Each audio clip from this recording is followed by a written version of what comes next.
नमस्कार दोस्तों। जब भी हमारी माताएं बहनें अपने घर में रोटी बनाएं तो रखें इन बातों का ध्यान। घर की बरकत और तरक्की दिन दूनी रात चौगुनी बढ़ती ही जाएगी। दोस्तों, महिलाओं का सर्वश्रेष्ठ हाथ होता है अपने घर की बरकत को बढ़ाने के लिए। दोस्तों, हमारे हिंदू धर्म शास्त्र में भोजन बनाने से लेकर जितनी भी दिनचर्या होती है उसका विधि विधान बताया गया है और हमारे हिंदू धर्म में यदि इसका पालन किया जाता है तो कभी भी उस घर में दरिद्रता और दुखों का वास नहीं होता है। मैं मेरे आराध्य श्री लक्ष्मी नारायण को मैं कोटि कोटि प्रणाम करती हूँ, मैं उनको कोटि कोटि नमस्कार करती हूँ। दोस्तों, ज्यादातर महिलाएं इन गलतियों को करती हैं रोटी बनाते समय, तो आप लोगों को ये गलतियां नहीं करनी है, क्योंकि जब हमारे घर में भोजन सही विधान से बनेगा तो हमारे घर में जो भी दोष लग जाते हैं वो नहीं लगेंगे। क्योंकि दोस्तों, जब हम दोषों से बचे रहते हैं तो हमारे घर में किसी प्रकार का कोई कष्ट नहीं आता है। दोस्तों, एक बात मैं और क्लियर कर दूं कि घर में जब भी संकट आता है जब हमारे कोई किसी प्रकार के ग्रह नक्षत्र खराब होते हैं। दोस्तों, वीडियो में आगे बढ़ने से पहले एक और रिक्वेस्ट करना चाहूंगी, यदि चैनल पर नए हो तो प्लीज चैनल को सब्सक्राइब कर लीजिएगा, वीडियो को लाइक कर दीजिएगा, कमेंट बॉक्स में प्यारा सा श्री लक्ष्मी नारायण का कमेंट कर दीजिएगा, क्योंकि जिस पर भी श्री लक्ष्मी नारायण की कृपा हो जाती है तो उस घर में धन धान्य संपत्ति से लेकर नौकरी व्यवसाय में बढ़ोतरी होती ही रहती है। क्योंकि जहां पर माता लक्ष्मी का वास होता है उस घर में कोई चिंता या परेशानी रह ही नहीं जाती है। तो आप लोग भगवान का ध्यान करते हुए अपने जीवन यापन को करें, साथ में कुछ अपने दैनिक दिनचर्या में बदलाव करें। यदि आप इन कार्यों को करते हैं तो बिल्कुल ही बंद कर दीजिए। दोस्तों, हमारे घर की शान है रसोई, और रसोई में जो सबसे ज्यादा काम होता है वो खाना बनाने का होता है, यानी महिलाओं का जो सबसे ज्यादा समय बीतता है वो रसोई में ही बीतता है। जब महिलाएं घर में खाना बनाती हैं तो हमें किन बातों को ध्यान में रखना चाहिए, वो नंबर 1 पे है, जब भी हम अपने घर की रसोई में खाना बनाने के लिए जाएं तो सर्वश्रेष्ठ तो हमें ये बात याद में रखनी चाहिए कि हमें शाम की पड़ी हुई रसोई में भोजन नहीं बनाना है। बहुत कॉमन बात है, लेकिन दोस्तों यदि हम इस बात को ध्यान में नहीं रखते हैं तो इसका प्रभाव जो है वो बहुत ही ज्यादा गलत पड़ता है। मां अन्नपूर्णा हमारे घर से रुष्ट हो जाती है। तो दोस्तों, जब भी हम अपने घर में खाने को बनाने जाए, खास करके सुबह को खाने को, तो किचन में हम अच्छे से सफाई कर ले, गैस पोंछ ले। ऐसे नहीं सोच रखनी है कि अभी खाना बनाएंगे फिर से गंदी हो जाएगी, चलो एक ही बार में साफ कर देंगे। ज्यादातर ये कंडीशन जो होती है वो घर में मैड आती है और किसी कारणवश मैड घर में नहीं आ पाई तो फिर महिलाएं उसी गैस और उसी रसोई में ही खाना बना देती हैं। थोड़ी सी मेहनत हमारे जीवन में धन धान्य संपत्ति को लाती है। तो दोस्तों, हमें एक पोछा मारने में कितना समय लगता है, तो हमेशा ही हमें इस बात का ध्यान रखना चाहिए। मां अन्नपूर्णा की यदि कृपा पानी है तो छोटी छोटी बातों में हमें बदलाव करना ही है। अब बात आती है कि जब भी हम अपने घर में आटे को छाने, आटा छानने से लेकर रोटी बनाने तक की आज मैं आप लोगों को हर विधि बताऊंगी, बहुत ही ध्यान से सुनिए। काफी बार हमने देखा है कि मेरी बहनें या माताएं जो हैं वो डायरेक्ट छन्नी से ऐसे ककोल कर ही आटा जो है वो तुरंत ट्रांसफर कर लेती हैं। दोस्तों, ये गलती बिल्कुल भी नहीं करनी है। हमें जिस भी पात्र में आटा छानना है उस पात्र में पहले चलनी को रख लेना चाहिए, उसके बाद उसमें कोई कटोरी, पहले की हमारी माताएं बहनें एक नारियल जो खा लेते थे उसके बाद आधा टुकड़ा जो बचता था कटोरी टाइप का, उसको ज्यादातर आटे के पात्र में डाल के रखती थी। ऐसा मैंने सर्च किया था तो मैंने देखा था।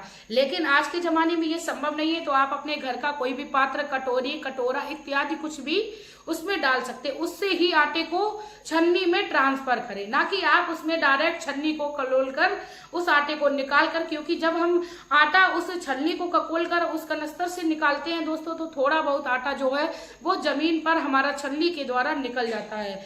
ऐसी मान्यता है कि जब छन्नी से आटा जमीन पर गिरता है तो हमारे घर में कर्जे जैसी समस्या जो है वो उत्पन्न होती है। तो दोस्तों, हमें इस प्रकार की गलती नहीं करनी है आटा छानते हुए। उसके बाद दोस्तों, आप जब आटा लगाने जाते हो तो आपको क्या करना है, यदि आपसे संभव हो जाए, यदि आप कर सकते हो तो ये करिए। आटा लगाते समय आपको थोड़ी सी उसमें भले ही 2 दाने आप चीनी के डालिए, उस आटे में चीनी के दाने डाल सकते हो, या आप 1 चुटकी उसमें हल्दी डाल सकते हो, या दोस्तों आप 1 चुटकी उसमें रिफाइंड ऑयल या आप शुद्ध घी भी डाल सकते हो।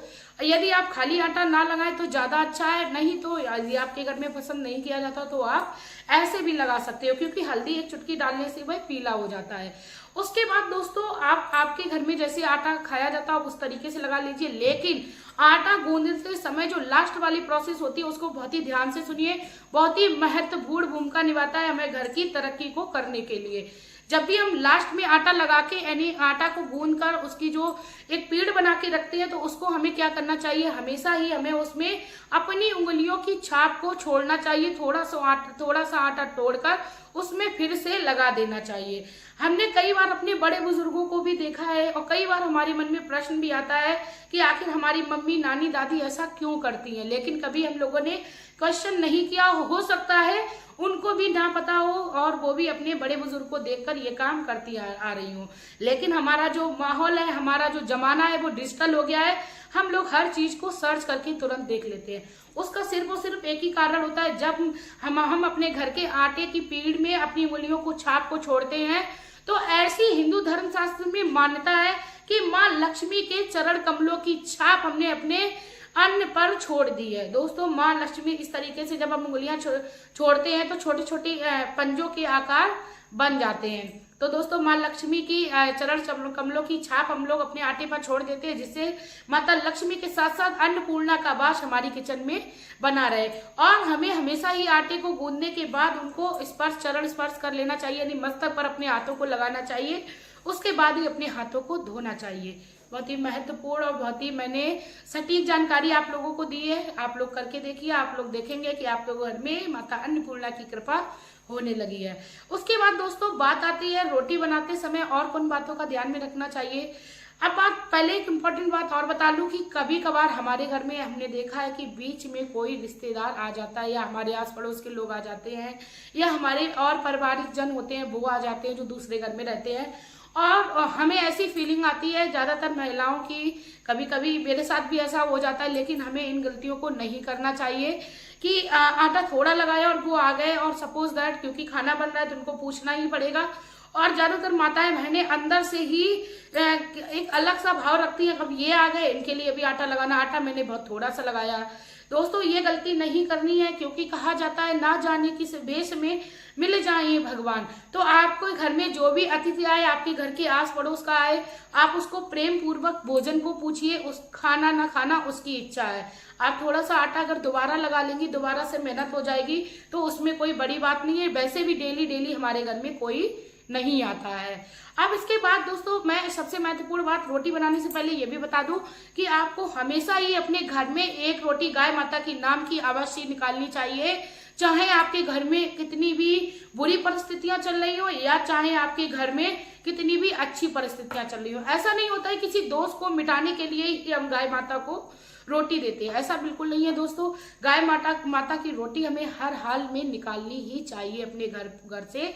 चाहे हम उस पर गुड़ लगा के दे दे गाय माता को, थोड़ा सा नमक लगा के दे दे, हर चीज का अलग अलग महत्व है दोस्तों। जब हम गाय माता की रोटी पर गुड़ को रख कर देते हैं तो हमारे घर के पितृ दोष शांत होते हैं, कई प्रकार के दोष शांत हो जाते हैं। उसके बाद जब हम अपने घर की रोटी में नमक लगा के देते हैं तो माता लक्ष्मी की कृपा प्राप्त होती है, हमारे घर में धन धान्य संपत्ति जो है वो बढ़ने लगती है। और दोस्तों कई लोग सब्जी इत्यादि को भी लगा कर देते हैं, यानी जो भी घर में बनता है उसको भी लगा के गाय माता को देते हैं। तो दोस्तों आप जैसी भी सामर्थ्य हो आप उस तरीके से कर लीजिए। मैं ये नहीं कह रही हूँ आपको यही चीज लगा के देनी है, लेकिन मैंने दोनों ही चीजों का महत्व आपको बता दिया है। अब आप जो भी समझ में आए उस तरीके से लगा के गाय माता को रोटी लेकिन जरूर दीजिएगा। उसके बाद दोस्तों आपको क्या करना है कि जब भी अपने घर में आप रोटी बनाएं तो दोस्तों संभव कर लीजिए कि अपने घर के आप अपने मन में भजन का रटन करते रहिए। बहुत ही शुभ होता है भगवान को मनाने के लिए, भगवान को रिझाने के लिए।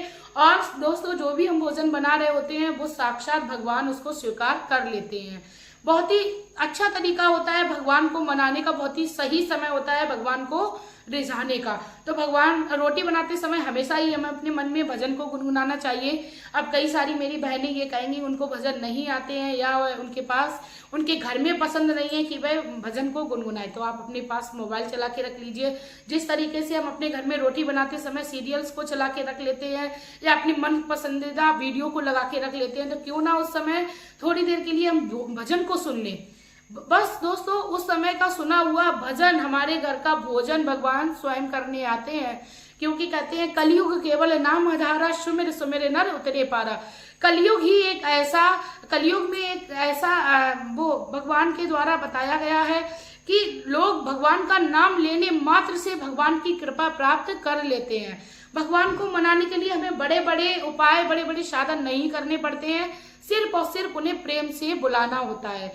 दोस्तों इसके साथ ही लास्ट में हमें एक और टिप देनी है, कभी भी हमें गर्म तवे पर पानी नहीं डालना चाहिए, इससे हमारे घर में रोग बढ़ते हैं।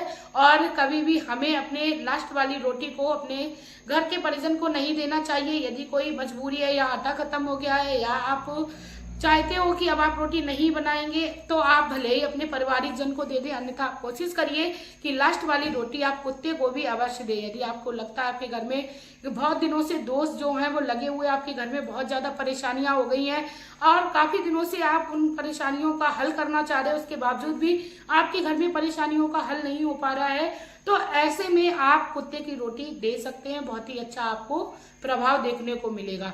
इसी के साथ दोस्तों यदि आप लोगों को जानकारी अच्छी लगी हो तो प्लीज आप लोग मेरी वीडियो को शेयर कर दीजिएगा, क्योंकि आपका एक शेयर दूसरी गृहिणी के जीवन में सुख समृद्धि को लाएगा, माता अन्नपूर्णा की कृपा कराएगा। और माता अन्नपूर्णा कहती है जो मेरा ध्यान रखता है उस व्यक्ति का साथ मैं कभी नहीं छोड़ता हूँ, उस व्यक्ति के घर के भंडारण में कभी नहीं मैं कमी करती हूँ। इसी के साथ दोस्तों हंसते रहिए, मुस्कुराते रहिए, जीवन में शुभ कर्मों को करते रहिए, भोजन इत्यादि का दान करते रहिए। यदि आपके घर के द्वार पर कोई भी भूखा आ जाए तो उसको कभी भी आप भूखा ना जाने दें, भले ही आप अपने घर में रखे हुए उसे बिस्किट को खिला दीजिए, अवश्य खिला दीजिए। ऐसे शुभ कर्म जब आप करेंगे तो आपको किसी विशेष उपाय को करने की आवश्यकता ही नहीं पड़ेगी। चलिए दोस्तों मिलते हैं नई वीडियो में नई जानकारी के साथ, तब तक के लिए हंसते रहिए, मुस्कुराते रहिए और दोस्तों आपका प्यार और कीमती समय देने के लिए धन्यवाद।